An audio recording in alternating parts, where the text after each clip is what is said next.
তোমাদের সবাইকে দাদার কাস্টমে স্বাগতম জানাই। ভৌত বিজ্ঞান অর্থাৎ ফিজিক্যাল সায়েন্সে কিভাবে তুমি বেশি নাম্বার তুলবে বা ফুলে ফুল তুলবে।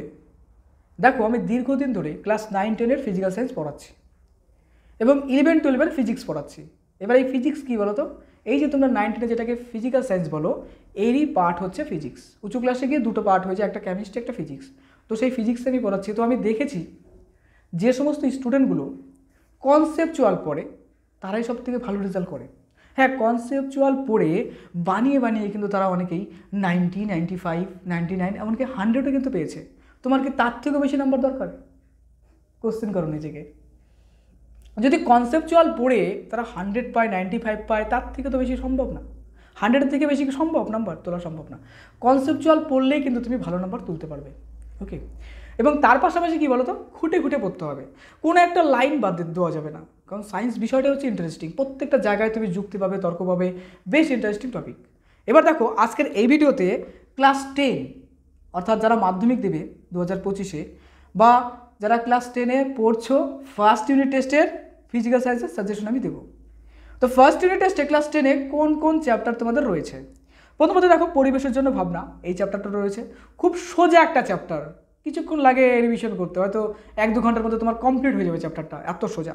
নেক্সট, গ্যাসের আচরণ, খুব সোজা চ্যাপ্টার, ক্লাস 11-এ ফিজিক্সে গিয়ে আবার পড়তে হবে গ্যাসের আচরণ।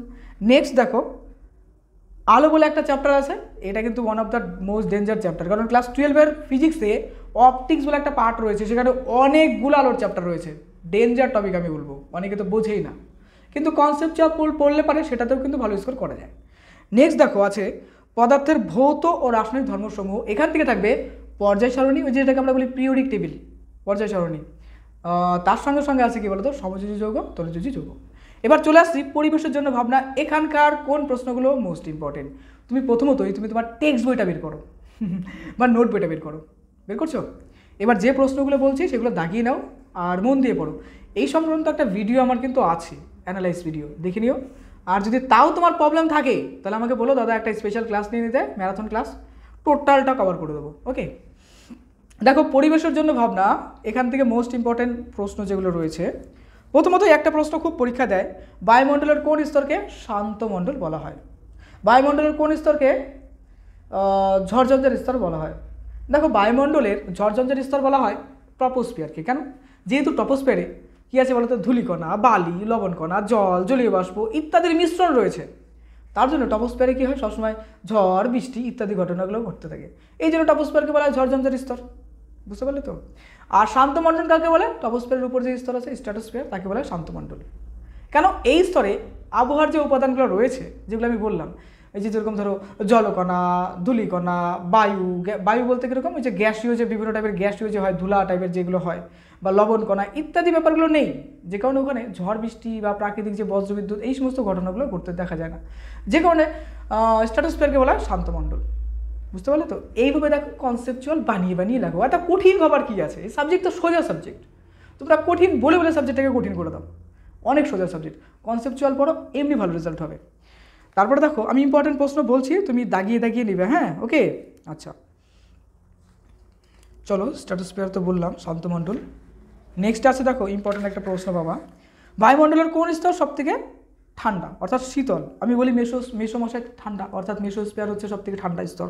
তারপরে একটা প্রশ্ন খুব আসে, মেরুজ্যোতি কোথায় দেখা যায়, বেতার যোগাযোগ কোথায় দেখা যায়, বা অ্যারোরা যেটাকে আমরা বলি মেরুজ্যোতি, ইংলিশে বলে অ্যারোরা, এগুলো কোথায় দেখা যায়, কোথা থেকে এটা প্রতিফলিত হয়? আয়োনোস্ফিয়ার থেকে এটা প্রতিফলিত হয়। দেখো, এগুলো কিন্তু ইম্পর্টেন্ট প্রশ্ন। চলো, তারপরে ইম্পর্টেন্ট প্রশ্ন, one of the most important প্রশ্ন, ওজোন স্তর সংক্রান্ত প্রশ্ন আসে, যে ওজোন স্তরের ঘনত্ব কিসে মাপা হয়? আমরা বলবো ডবসন এককে। এখানে একটা প্রশ্ন হয় খুব ইম্পর্টেন্ট, যে ওজোন স্তর ধ্বংসের কারণ কি, কিংবা তার সঙ্গে আসে যে ওজোন স্তর ধ্বংসের ফলাফলগুলো কী কী। তাহলে ওজোন স্তর সংক্রান্ত প্রশ্ন হচ্ছে, ওজোন স্তর ধ্বংসের কারণ কি, ওজোন স্তর ধ্বংসের ফলাফলগুলো কী কী। বুঝতে পারলে? এই প্রশ্নগুলো পড়ে রাখবে, মানে যেটাকে বলে ক্ষতিকারক প্রভাব বা ওজোন সৃষ্টির স্তর। এই যে 3টা প্রশ্ন যে বললাম, তার মধ্যে কিন্তু অনেক সময় একটা দিয়ে দেয়। নেক্সট, গ্রিন হাউস ইফেক্টটা ভালো করে পড়ে রাখবে। গ্রিন হাউস কাকে বলে? ঠিক আছে। তারপর আরেকটা প্রশ্ন হয় যে গ্রিন হাউস ইফেক্ট কাকে বলে, গ্রিন হাউস ইফেক্টের ক্ষতিকারক প্রভাবগুলি লেখো, বা গ্রিন হাউস ইফেক্ট কমানোর জন্য তোমার মতামতগুলি লেখো। বুঝতে পারলে এইগুলো। তার সঙ্গে সঙ্গে গ্লোবাল ওয়ার্মিং, যেটাকে বলে বিশ্ব উষ্ণায়ন, বিশ্ব উষ্ণায়নের কারণ, বিশ্ব উষ্ণায়নের ফলাফল এবং বিশ্ব উষ্ণায়নের প্রভাব, তিনটেই পড়ে রাখবে। One of the most important প্রশ্ন। Next one of the most important প্রশ্ন, সাস্টেনেবল ডেভেলপমেন্ট অর্থাৎ স্থিতিশীল উন্নয়ন কাকে বলে? প্রিপারেশন করে রেখে একদম সোজা সোজা প্রশ্ন। তাপন মূল্য কাকে বলে? তাপন মূল্যের এসআই একক কি? পড়ে রাখবা। নেক্সট দেখো কিছু ইম্পর্টেন্ট প্রশ্ন বলতে, এই যে অপচলিত শক্তির নাম, যেরকম ধরো বায়ু শক্তি হতে পারে, সৌরশক্তি হতে পারে, সোলার প্লেটের কাজ কি, অর্থাৎ ওই যে সোলার প্লেট যেটা বলি, সোলার প্যানেল বলি, ওটার কাজ কি? তো ওটার কাজটা ভালো করে পড়ে রাখবে, ওটা অনেক সময় দেয়।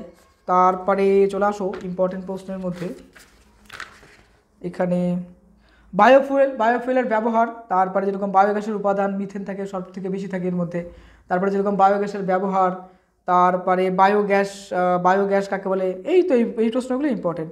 নেক্সট কয়লা খনির মিথেন অপর নাম, কয়লা খনির মিথেন মিষ্টি গ্যাসও বলা হয়।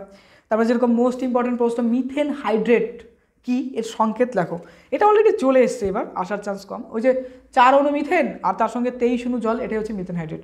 বাস ফার্স্ট চ্যাপ্টার এটা পড়লে কমপ্লিট। ওই যে ফায়ার আইস অপর নাম, এই তো। আর তার সঙ্গে সঙ্গে একটু শর্ট প্রশ্ন পড়ে নিও, বাস কভার হয়ে যাবে।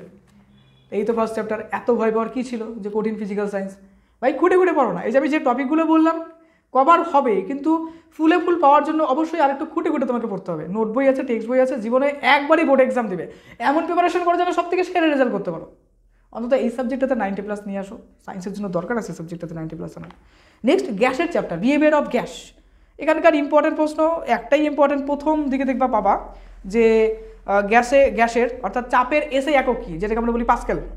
তাছাড়াও আরও প্রশ্ন হয়, যেরকম গ্যাসের চাপ কাকে বলে, এগুলো ইম্পর্টেন্ট না, একটা রেজাল্টটা মনে রাখতে লাগে যে হ্যাঁ গ্যাসের এসআই এককটা পাস্কেল যেটাকে বলে।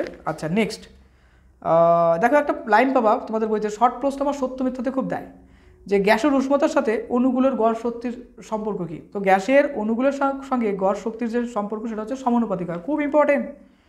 One of the most important এই বছরের জন্য, সেটা হচ্ছে বয়েলের সূত্র কি ব্যাখ্যা করো এবং এটা গাণিতিক রূপটা লেখো। পড়াশোনা কেমন করছো? ফিজিক্যাল সায়েন্স কেমন প্রিপারেশন হচ্ছে? এই সাবজেক্টটা রেগুলার বাড়িতে পড়ো, হ্যাঁ খুব তাড়াতাড়ি রিভিশন করো। আর ব্যাপারটা হচ্ছে কনসেপচুয়াল পড়ো, কনসেপচুয়াল পড়লে এমনি ভালো রেজাল্ট হবে। অনেকে তো কনসেপচুয়াল না পড়ে কী করে বলো তো, মুখস্থ করে। মুখস্থ করলেও তো পরীক্ষায় দেখা গেল বয়েলের সূত্রতে যেরকম ধরো অপরিবর্তিত কী বলে, উষ্ণতা এবং নির্দিষ্ট ভরের ব্যাপারটা বললো, কোনো কারণে তুমি নির্দিষ্ট ভর শব্দটা ভুলে গেলে, কী লিখবা? লিখে দিয়ে চলে আসলে হবে, 0 দিবে ওটাতে। কেন? আরে বাবা এগুলো তো কন্ডিশন, এই কন্ডিশন যদি নাই থাকে তাহলে গ্যাসের কীভাবে রিলেশনটা আসে? হচ্ছে P ভেরিসেস V যে বলি, P ভেরিসেস 1/V যে বলি, কীভাবে বলতে পারো? অর্থাৎ চাপের সঙ্গে তার আয়তনের সম্পর্কটা ব্যস্ত নেব, অর্থাৎ V ভেরিসেস 1/P যেটাকে বলে, V ভেরিসেস 1/P কীভাবে বলবা তুমি? তা কন্ডিশন দিতে হবে না। এর জন্য তোমরা অনেকে যারা মুখস্থ করো তারা ভাবো কি যে মুখস্থ বিদ্যা লিখলাম, একটা ভর লিখি নাই তো কী হবে? বাবা ভর না লিখলে অনেক কিছুই মিনিং হয়ে যায়। উষ্ণতার ব্যাপারটা যদি তুমি না বলো, কত ডিগ্রি উষ্ণতা বলতে চাচ্ছ, 10 ডিগ্রি, 15 ডিগ্রি, 20 ডিগ্রি, তো প্রত্যেকটার একটা পরিমাপ আছে, তাই না? বুঝতে পারলে তো? কনসেপ্ট ক্লিয়ার বেটা? নেক্সট দেখো গাণিতিক রূপটা। আর one of the most important প্রশ্ন, যে বয়েলের সূত্রের ধ্রুবক রাশিগুলো কী কী? এখানে হচ্ছে গ্যাসের ভর, গ্যাসের উষ্ণতা, চার্লসের সূত্রটার ক্ষেত্রেও আসতে পারে। আচ্ছা এরপরে কিছু টপিক রয়েছে বেশিরভাগ স্টুডেন্টই জানে না, ছেড়ে দিয়ে মানে লক্ষ্যই করে না, এটা হচ্ছে হিডেন পার্ট। যারা ফিজিক্যাল সায়েন্সে একদম দুর্দর্শ নাম্বার তোলে কিনা তারা খুঁটে পড়ে। দেখো এই টপিকটা কিন্তু কেউ ধরে না। টপিকটা হচ্ছে P ভার্সেস T লেখচিত্র। দেখো আমি বলে দিচ্ছি বিষয়গুলো কোনটা পড়বে। PV ভার্সেস P লেখচিত্র one of the most important, পরীক্ষায় কিন্তু খুব আসে। PV ভার্সেস PV ভার্সেস অর্থাৎ PV বনাম P এর লেখচিত্রটা পড়ে রাখবে। ওকে নেক্সট বেটা চার্লসের সূত্র কি? এবার চান্স আছে চার্লসের সূত্র আসার, সত্যি বলছি। দেখো এবছর আসেনি, তোমাদের চান্স আছে। আমি তো অ্যাকচুয়ালি মাধ্যমিকের জন্য ইম্পর্টেন্টটা বলছি তোমাদের, মাধ্যমিকও হয়ে যাক এটাও হয়ে যাক, আমার এই টপিকগুলো বুঝাইতে না সেই লাগে। চার্লসের সূত্রের গাণিতিক রূপ, আর তার সঙ্গে সঙ্গে পড়তে হবে চার্লসের সূত্রের ধ্রুবক রাশি কী কী। এবার বেশিরভাগ স্টুডেন্টের প্রবলেম কী হয় বলে কি, যে চার্লসের সূত্রের যে ধ্রুবক রাশিগুলো রয়েছে আর বয়েলের সূত্রের যে ধ্রুবক রাশিগুলো রয়েছে তার মধ্যে কনফিউশনে পড়ে যায় যে চার্লসেরটা কি বয়েলেরটা কি। দেখো দুটোতে ভর ফিক্সড, ঠিক তো? দেখো চার্লসে ভর আছে আর ওটা কী বলে বয়েলেও ভর আছে, ঠিক। এবার চার্লসের ক্ষেত্রে কী বলে চাপ, মনে রাখবে এবার চার্লস ফর চাপ, চার্লস ফর চাপ, বাস পরেরটা উষ্ণতা, কনফিউশন আর কিচ্ছু নাই। Next one of the most important প্রশ্ন, পরম শূন্য উষ্ণতা কাকে বলে? পরম শূন্য উষ্ণ থেকে পরম বলা হয় কেন, এই পরম শূন্য উষ্ণতার মান কত, এগুলো ইম্পর্টেন্ট প্রশ্ন। তারপরে কেলভিন স্কেল কাকে বলে, এবার দেখবে একটা সম্পর্ক আছে T=273 + P বলে একটা অপশন পাবে, ওটাও কিন্তু ইম্পর্টেন্ট রয়েছে, তো অবশ্যই এগুলো পড়ে রাখবে। হ্যাঁ, আচ্ছা, কিছু অঙ্ক পাবে এখানে, P1 B1 = P2 V2, এই অঙ্কগুলো কিন্তু ভালো করে পড়ে রাখবে, প্র্যাকটিস করে রাখবে। 2 নম্বর 3 নম্বর প্রশ্ন কিন্তু মাধ্যমিকে দেয়, অনেক সময় দেয়, আর আমার সাজেশন কিন্তু ভাই হ্যাপি সাজেশন, এটাকে মিস করো না, কিন্তু এইটাকে মিস করো না, কারণ আমার সাজেশন পড়ে ম্যাক্সিমাম কিন্তু দুর্ধর্ষ লেভেলের রেজাল্ট পড়ে, তার অনেকে সায়েন্স নিয়েও পড়ে। তো ক্লাস করালে পরে আরও কিছু কোশ্চেন আমি তোমাকে কভার করে দিতে পারতাম। তারপর আরও কিছু সমীকরণ আছে, যেরকম V versus V varies as T, এটার প্রমাণটা একটু দেখে রাখো, কেলভিন স্কেলের চার্লসের সূত্রের ব্যাখ্যাটা যেটাকে বলে। তারপরে যেরকম একটা গ্রাফ পাবে, লেখচিত্র পাবে, এই লেখচিত্রগুলো ম্যাক্সিমাম স্টুডেন্ট খেয়ালই করে না যেগুলো গুরুত্বপূর্ণ আছে কিনা, কিন্তু দেয়। এবছর একটা দিছে, দেখবা যে মাধ্যমিকের প্রশ্নটা হলে এবার লক্ষ্য করে দেখতে পারবে, এটা থেকে দিছে কি, লক্ষ্য করে দেখো, আছে V ভার্সেস T লেখচিত্রটা, বুঝতে পারছো তো। তারপরে যেরকম P ভার্সেস T লেখচিত্রটা, এগুলো কিন্তু ইম্পর্টেন্ট, ছাড়বা না বাবু, এগুলো পড়ো। তারপরে V1/T1 = V2/T2, এর উপর কিন্তু কিছু গাণিতিক প্রশ্ন হয়, করবা। নেক্সট, চার্লস এবং বয়লের সূত্রের সমন্বয় সূত্র, খুব খুব খুব খুব ইম্পর্টেন্ট, আসলে পারে 3 নম্বর। এই সূত্রটা ভেরি ইজি টাইপ, কেন বলো তো, ওই চার্লসের সূত্রটা লিখবা, বয়লের সূত্র লিখবা, তারপরে কম্বিনেশন ফর্মটা লিখে দেবা, বাস, কিন্তু একটু সুন্দর গুছিয়ে গুছিয়ে লিখতে লাগবে, নাহলে কিন্তু যাবে। তারপরে কিছু অঙ্ক, এই রিলেটেড কিছু অঙ্ক করে নিবা। তারপরে নেক্সট, অ্যাভোগাড্রো সূত্র, one of the most important, বেশিরভাগ এক্সামিনারের ফেভারিট কোশ্চেন এটা দিয়ে দেয়। দেখো অনেকগুলোই সূত্র, মানে সূত্র বলতে বিভিন্ন রূপ পাবে, যেরকম একটা আছে, একই উষ্ণতা ও চাপে সমান আয়তন সকল কাছে সমান সংখ্যক কোণ থাকে, এটা ইম্পর্টেন্ট, এটা লিখতে পারো।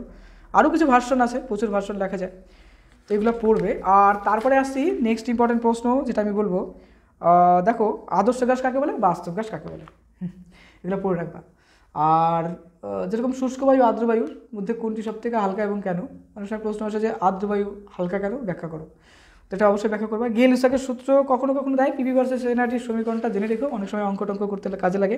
আর আর এর দেখবে একটা মান পাবা, আর এর একটা দেখবা পাবা, ওই তোমার কি বলে একক পাবা, অবশ্যই এককটা পড়ে রাখবা।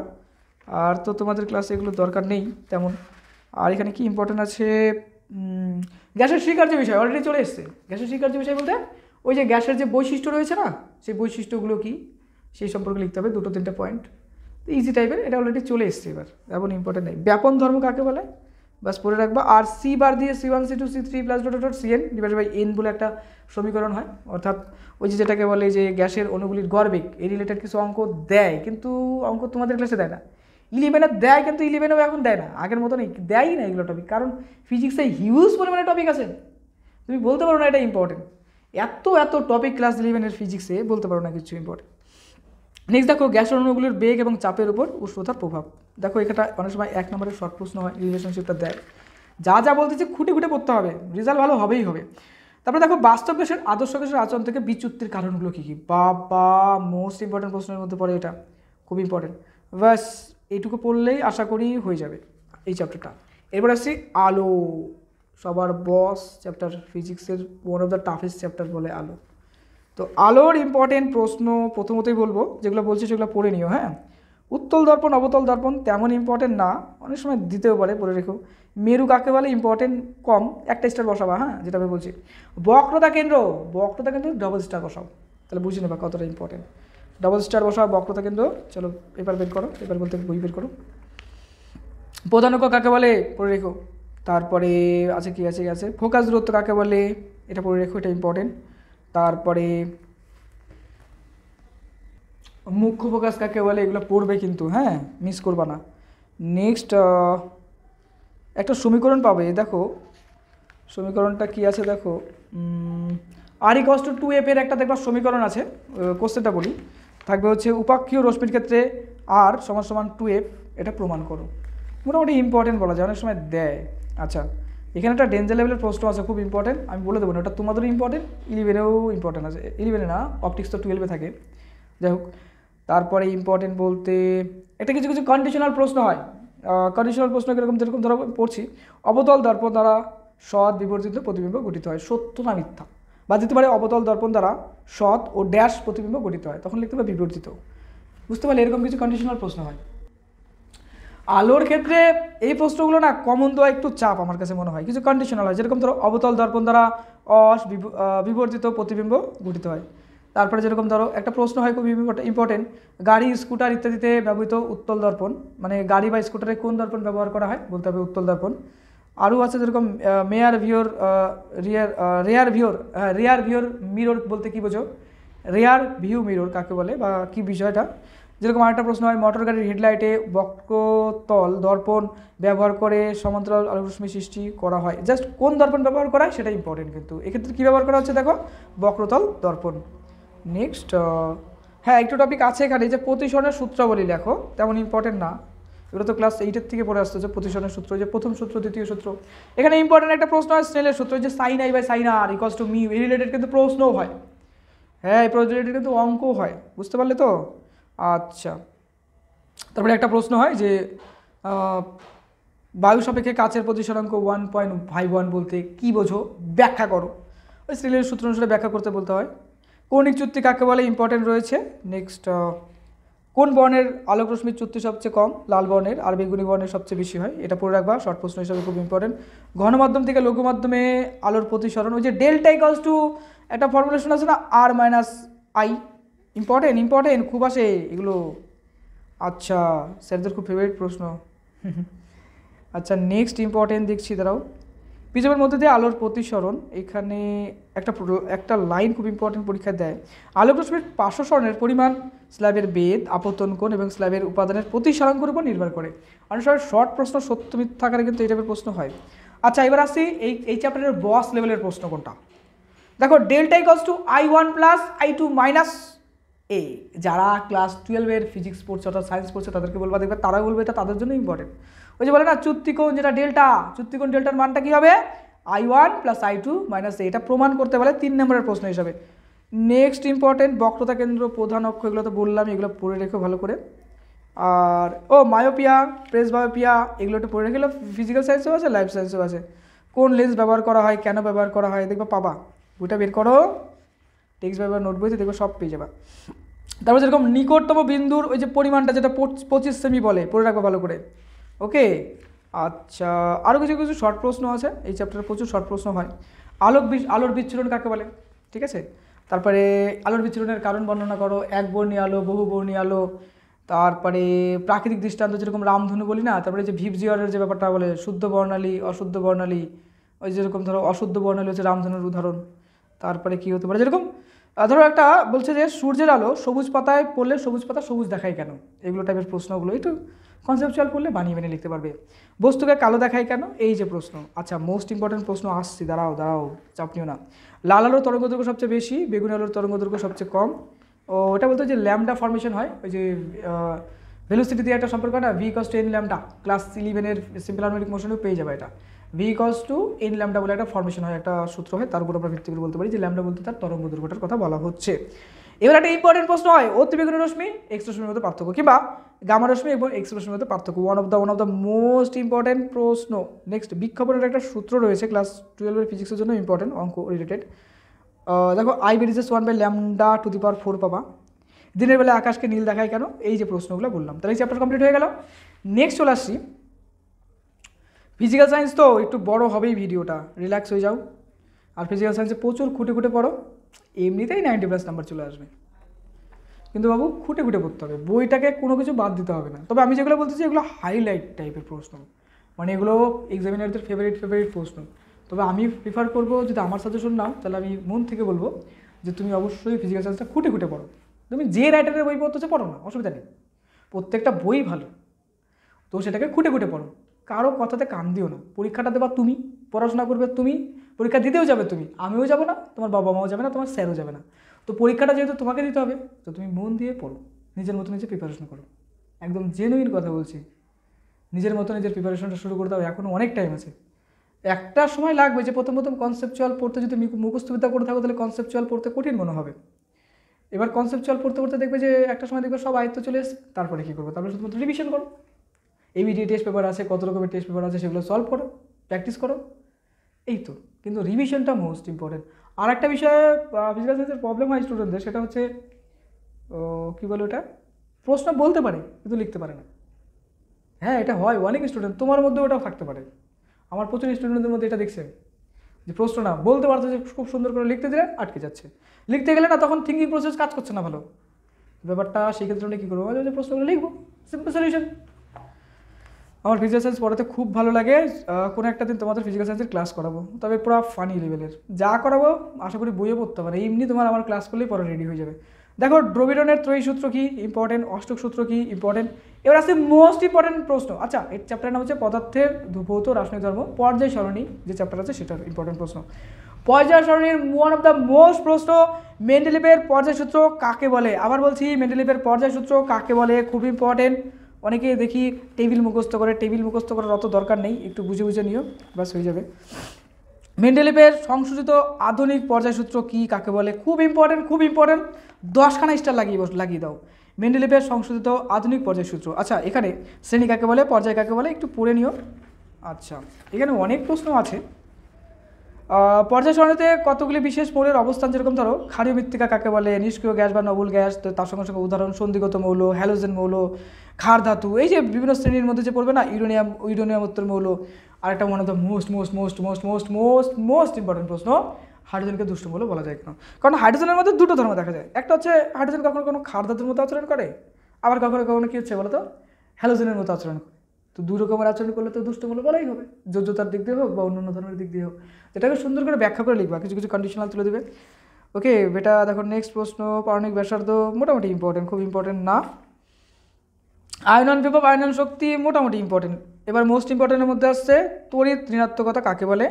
আচ্ছা মাধ্যমিকের one of the most important প্রশ্ন, স্যারদের খুব ফেভারিট প্রশ্ন, দেখবা 2-1 বছর পরপরই দেখবা দেয়, এমনকি প্রত্যেক বছর অনেক সময় দেখা যায় দেয়, মানে ম্যাক্সিমাম পসিবিলিটি আসা। কীরকম বলো তো, বিজারণ ক্ষমতা অনুসারে কিছু ধাতু বলবে, তাদের ক্রম সাজাতে হবে। যেরকম আমি বলছি, যেরকম ধরো বলছে যে জারণ ক্ষমতার ক্রম হতে পারে, যেরকম ধরো সোডিয়াম, লিথিয়াম, ম্যাগনেসিয়াম মানে ওর থেকে কম, তারপরে অ্যালুমিনিয়াম, তারপরে সিলিকন, তারপরে ফসফরাস, তারপরে সালফার, তারপরে ক্লোরিন, এই যে এই টাইপের দেখবা আসে, খুব আসে। বিজারণ ক্ষমতার ক্রম হতে পারে যেরকম সোডিয়াম গ্রেটার দেন ম্যাগনেসিয়াম, এই যে এই টাইপের বিষয়, বুঝতে পারলে তো, aluminium greater than silicon, greater than phosphorus, greater than sulphur, greater than chlorine. তারপরে আরেকটা আসতে পারে যেরকম ধরো fluorine greater than chlorine, greater than bromine, greater than iodine, এটা। তারপর beryllium, magnesium, CS, SR, BA ইত্যাদি বিষয়গুলো ভালো করে দেখে রাখবে। এবার সে আয়নি এবং সমযোজী বন্ধন, এখানকার ইম্পর্টেন্ট প্রশ্ন বলতে আয়নি বন্ধন কাকে বলে, খুব কমই আসে প্রশ্নটা, তাও পড়ে রাখতে পারো। আয়নি বন্ধন কাকে বলে, এর বৈশিষ্ট্য, আমি যদি বলবো ইম্পর্টেন্ট কম, খুব কম দেয়, তবে বলা যায় না। এবছর তো লাস্ট মাধ্যমিক এক্সাম মনে হয়, তারপরে তো নতুন করে সেমিস্টার সিস্টেম চালু হচ্ছে। আমার ধারণা মনে হচ্ছে, যেটা সিলেবাস তো চেঞ্জ শুনছি, তো সেইভাবে হয়তো একটু অন্যরকম হতে পারে, তবে এই বছর মনে হয় কোশ্চেন সোজা হবে। এবার সোডিয়ামের একটা দেখবা লুইস ডট হয়, লুইস ডট তো ভাই ইন্টারেস্টিং টপিক, অনেক স্টুডেন্ট ছেড়ে দিয়ে পালায় চলে আসে। লুইস ডট ছাড়ার কী আছে এখানে, ইলেকট্রনের একটা বিনিময় ব্যাপার থাকে, অর্থাৎ যে কোনো পরমাণুর ক্ষেত্রে দুটো ইলেকট্রন থাকে বাইরে, যদি তুমি বাইরের দিকে দুটো ইলেকট্রন দাও সেই পদার্থটা কী হয়, স্টেবল কন্ডিশন থাকে। আর যদি 8টা দাও সেটাও ভালো। মানে দেখো যে কোনো একটা মৌল স্টেবল কন্ডিশন মানে স্থায়ী থাকার জন্য, দেখো যে কোনো পদার্থ কী করবে, স্থায়ী থাকতে চাইবে। স্থায়ী থাকার জন্য কী করছে, তার ইলেকট্রন যে বিন্যাস হয়, তার সর্ববহিষ্ঠ কক্ষপথে 2 বা 8টা ইলেকট্রন যদি থাকে, সে কী করে, ভালো থাকে। এর জন্য বলা হচ্ছে যে এইটাই হচ্ছে লুইস ডটের মেন ফাংশন।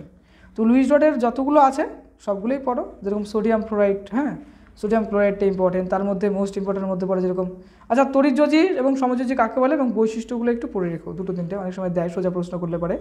হাইড্রোজেন অণুটা পড়ে রেখো, মিথেন পড়ে রাখো, অক্সিজেন, আমি তো বলবো সবগুলোই পড়ে রাখো, নাইট্রোজেন অণু, কার্বন ডাইঅক্সাইড অণু, ইথিন অণু, জলের অণু, সোডিয়াম ক্লোরাইড, তারপরে হাইড্রোজেন ফ্লোরাইড, তারপরে অ্যামোনিয়া অণু, ফ্লোরিন অণু, হাইড্রোজেন ক্লোরাইড অণু, তারপরে মিথেন অণু, তারপরে কী বলবো ইথাইন অণু। দেখো এটার একটা সুন্দর সূত্র বলতে সুন্দর একটা ইন্টারেস্টিং টপিক আছে। যদি ইলেকট্রন শেয়ারিং ব্যাপারটা বুঝে যাও, তোমার কাছে এটা কোনো চাপই মনে হবে না, বরং ইন্টারেস্টিং মনে হবে। আর বেশিরভাগ স্টুডেন্ট কী করে, বোঝার পরে আর বাড়িতে প্র্যাকটিস করে না, এটা খুব বাজে জিনিস।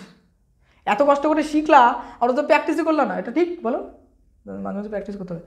আচ্ছা একটা টপিক কিন্তু আমাদের ছাড়া পড়ে গেছে, কী বলো তো, পর্যায় সারণীর কিছু অঙ্ক থাকে, যোজ্যতা, কক্ষ, বিভিন্ন পদার্থ যদি বলবে এটা কত নম্বর শ্রেণীতে আছে, কত নম্বর গ্রুপে আছে, এগুলো পড়তে লাগবে। তারপর অনেক সময় 2 নম্বরের অনেক সময় প্রশ্ন অনেক সময় খুব ক্রিটিক্যাল হলে হয়, যে একটা পদার্থ দিয়ে দিল, দেওয়ার পর বললো যে এর ইলেকট্রন বিন্যাস, যোজ্যতা কক্ষ নির্ণয় করো বা আর গ্রুপ নির্ণয় করো, এটা কিছু প্রশ্ন হয়। তো প্রিভিয়াস ইয়ার প্রশ্নগুলো যদি পারো একটু ঘাটো। অবশ্যই মাধ্যমিক বোর্ড এক্সাম অনেকটা হালকা, মাধ্যমিকটা অনেকটা হালকা, তো আমি বলবো উচ্চ মাধ্যমিক অনেক টাফ আর অনেক ডিপ পড়তে লাগে। তো মাধ্যমিক একটু ভালো করে পড়লেই ভালো রেজাল্ট হয়, কিন্তু পড়াশোনাটা এরকম না যে আজকে পড়লাম 20 দিনের মধ্যে পড়লামই না, এটা ভালো না, জানো, পড়তে হবে রেগুলার, আজকে পড়লা, কালকে পড়লা, পরশুদিন পড়লে, এরকম রেগুলার পড়তে হবে। যে রেগুলার রিভিশন দেবে, রেগুলার পড়বে, সেই জিতবে। আর এরকম নয় আজকে 10 ঘন্টা পড়লাম, 2 মাসের মধ্যে পড়লামই না, সেটার কোনো ভ্যালু নেই।